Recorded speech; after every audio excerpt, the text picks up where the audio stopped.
एक छोटे से गांव में रामू नाम का एक मजदूर रहता था।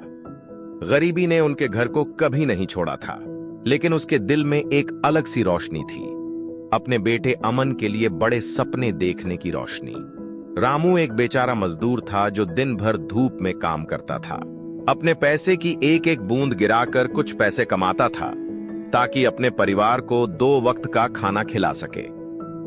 अमन उसका बेटा था जो अभी स्कूल में पढ़ाई कर रहा था और उसके पिता की तरह उसने भी कभी सपने देखे नहीं छोड़े थे। रामू ने कभी अपनी जिंदगी की कहानियों का शिकार नहीं किया। उसका मानना था कि अगर अमन को पढ़ाई लिखाई मिल जाए तो वह अपना और अपने परिवार का भविष्य बदल सकता है। गरीबी के कारण रामू के लिए अमन की पढ़ाई सबसे पहली जरूरी थी। बेटा, हमारा असली धन तेरे पास है, तेरी पढ़ाई, तेरी मेहनत ही हमारा सब कुछ है, रामू अक्सर कहा करता था। सही, पिता का बलिदान और बेटे की शुरुआत। रामू दिन भर खेत में या निर्माण स्थल पर मजदूर करता और शाम को घर आता थका हारा, लेकिन एक उम्मीद के साथ। उसका रूटीन था कि अमन को पढ़ता। घर में बिजली का इंतजाम नहीं था, लेकिन गांव के एक स्ट्रीट लाइट के नीचे बैठकर वो अपने बेटे को पढ़ाई करवाता था। रामू को लिखना पढ़ना ज्यादा नहीं आता था, लेकिन उसने जो जिंदगी के रास्ते सीखे थे वो अमन को जरूर सिखाता था। अमन अपने पिता के साथ पढ़ते वक्त सोचता है कि जब पिता इतनी मेहनत करके उसके लिए सपने देख रहे हैं तो वो क्यों ना अपनी जान लगाकर पढ़ाई करे। अमन एक होशियार लड़का था। स्कूल में उसने हमेशा अच्छे नंबर से पास किया और अपने पिता के सपनों को जीवंत रखते हुए सबका दिल जीता। गांव के शिक्षक भी अमन के प्रति लगन को देखकर बहुत प्रभावित होते थे। उन्हें भी अमन को हर तरह से सपोर्ट करने की कोशिश की, लेकिन पढ़ाई का सफर लंबा था और गांव के स्कूल के बाद कॉलेज की पढ़ाई के लिए पैसे चाहिए थे, जो रामू के लिए सपने जैसा था। उनके पास इतने पैसे नहीं थे कि वो अपने बेटे को बड़े शहर के कॉलेज भेज सकें। जब अमन ने अपने स्कूल की आखिरी परीक्षा पास तो उसने इतने अच्छे अंक लाए कि उसको शहर के एक बड़े इंजीनियरिंग कॉलेज में दाखिला मिल गया। लेकिन एडमिशन लेना एक बात और फीस भरना दूसरी।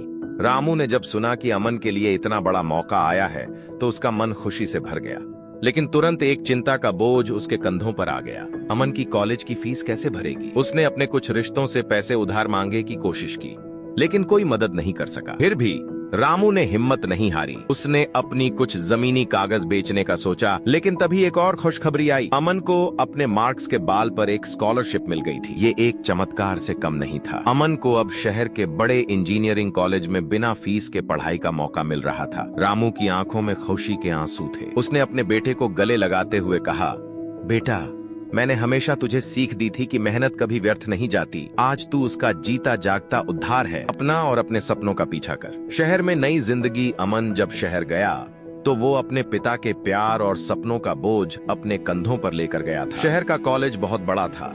वहाँ नए लोग थे जो काफी अमीर परिवार से थे। अमन को पहला लगता था कि वो उनके बीच फिट नहीं होगा, लेकिन उसने अपने पिता के शब्द याद किए, हमारी असली ताकत हमारी पढ़ाई और हिम्मत में है, पैसे में नहीं। ये विचार उसको रोज प्रेरित करता रहा और उसने अपनी पूरी ताकत से पढ़ाई में लगन राखी। जब कभी अमन को कोई मुश्किल आती तो वो अपने पिता की मेहनत को याद करता, कैसे वो दिन भर थकने के बाद भी शाम को उसके साथ स्ट्रीट लाइट के नीचे बैठकर पढ़ाई करवाता था। अमन के पास कॉलेज की सुविधाएं थीं और उसने अपने पिता की यादों से हमेशा अपने आप को मजबूत बनाया। उसने कभी कभी आपको छोटा नहीं समझा और एक बार कॉलेज की परीक्षाओं में टॉप कर गया। पिता के बलिदान का फल 4 साल की पढ़ाई के बाद अमन एक सफल इंजीनियर बन गया।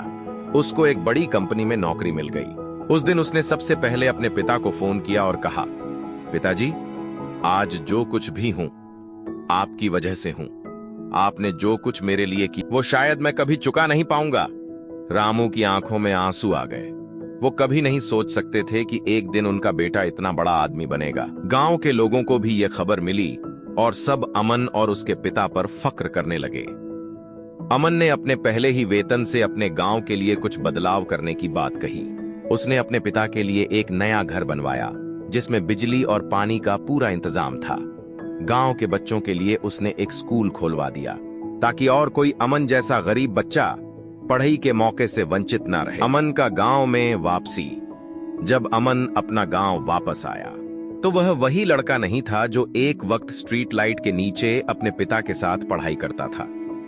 अब वो एक सफल है,